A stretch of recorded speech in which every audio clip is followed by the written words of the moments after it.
We have a question here. My son has a lot of anger towards his younger brother. He tends to hurt him on purpose. What can I do to help him not to be so angry towards his brother? Connie, you want to try this one? Or just ask me? I lost half the question. Oh, Say it again. do you want me to repeat it? Please. Okay. My son has a lot of anger towards his younger brother. He tends to hurt him on purpose. What can I do to help him not to be angry towards my brother? Okay, that basically, we look at the preventative piece again with the whole parenting aspect. Going back to, again, what Kathy and Trish were talking about previously around looking at those emotions, helping your little one identify what those emotions are. What is that anger about? Helping them talk about it, to express it in a good, healthy, positive way so they're not taking it out on the younger sibling and doing those kinds of things. When we talk about some of that harmful behavior between siblings, sometimes it's about using effective timeout, helping the child to self-regulate, self-soothe in those emotions, especially when we have some of our children with severe ADHD. Sometimes that impulsivity kicks in, those emotions get really, really strong, that anger kicks in, and they lash out at siblings. So it's helping them and guide them and learn them. And consistency. But it's really being aware of, number one, with anger, it is a normal emotion, but it's what we do with that anger. So if we teach our children in a positive way, using those different strategies, it helps them to learn, it helps them to grow, and it helps them to develop. So for that parent, one of the things you might want to do, if it's not clear why, because your child must be getting a need met by hitting his or her brother. So you want to see, maybe taking notes. When is it happening? Is it happening at a specific time of the day? One of the things Rebecca shared is she noticed by keeping notes that it was during when she was breastfeeding. So obviously that child didn't feel she was getting enough attention, and that can be realized that way. So start by taking little notes to see, is there a pattern to when this is happening? Or on the other hand, too, you want to take notes on how you're reacting to that behavior. So if your child is hitting the sibling, what are you doing? If one of the things you're doing is sitting down and having a long breath speech about how we don't hit and what the values are in the family, and you're giving that child a lot of attention, which might actually be an accidental reward for a bad behavior.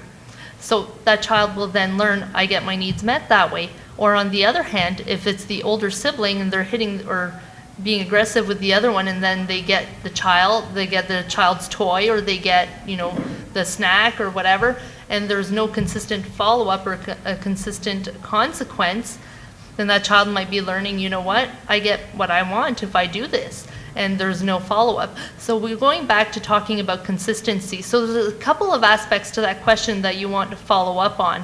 So it's finding out, why is my child doing, and what need is my child getting met by doing this action?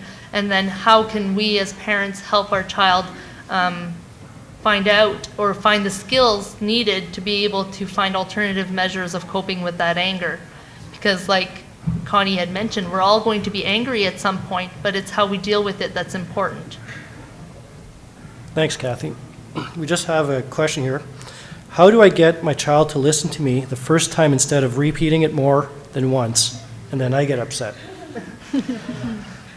So that's something we call the escalation trap, and it works both ways. So a lot of times what happens is the child sees, I don't have to listen to mom the first time because mom's going to repeat again, and then you repeat again.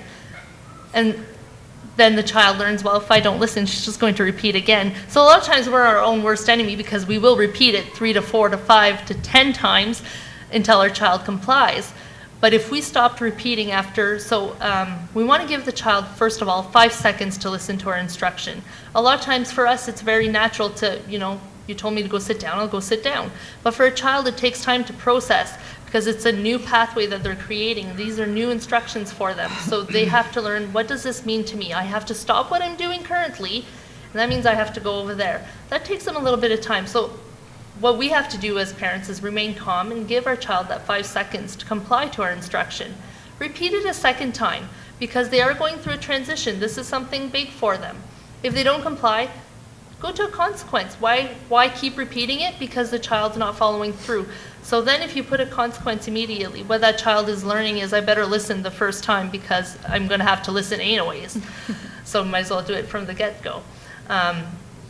From the other way too, if as a parent we start yelling and we're escalating and our child listens when we yell, then we're getting rewarded and we think, my child's not going to listen until I yell. But that's because it's escalated to that point. So the child will wait until the parent is angry before they actually listen.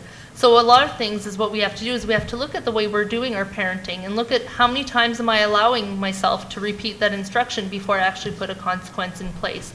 And am I being consistent with that? Thank you very much, Kathy. And at this point, I guess I'll have to say thank you to the panel, Rebecca for coming in, Connie, Trish, Kathy, of course, and the audience for coming out, and also to the people out in cyberspace who have joined us via webinar.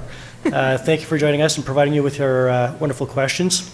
We will be here again, well, we'll be here a little later just to take some questions for the people who are here. Those of you who are out in cyberspace who want to send in your questions to, let me get this right, beststartqa@greatersudbury.ca, and we'll direct your questions throughout, well, whatever we get the questions out there to you, and we'll, anyways, thank you.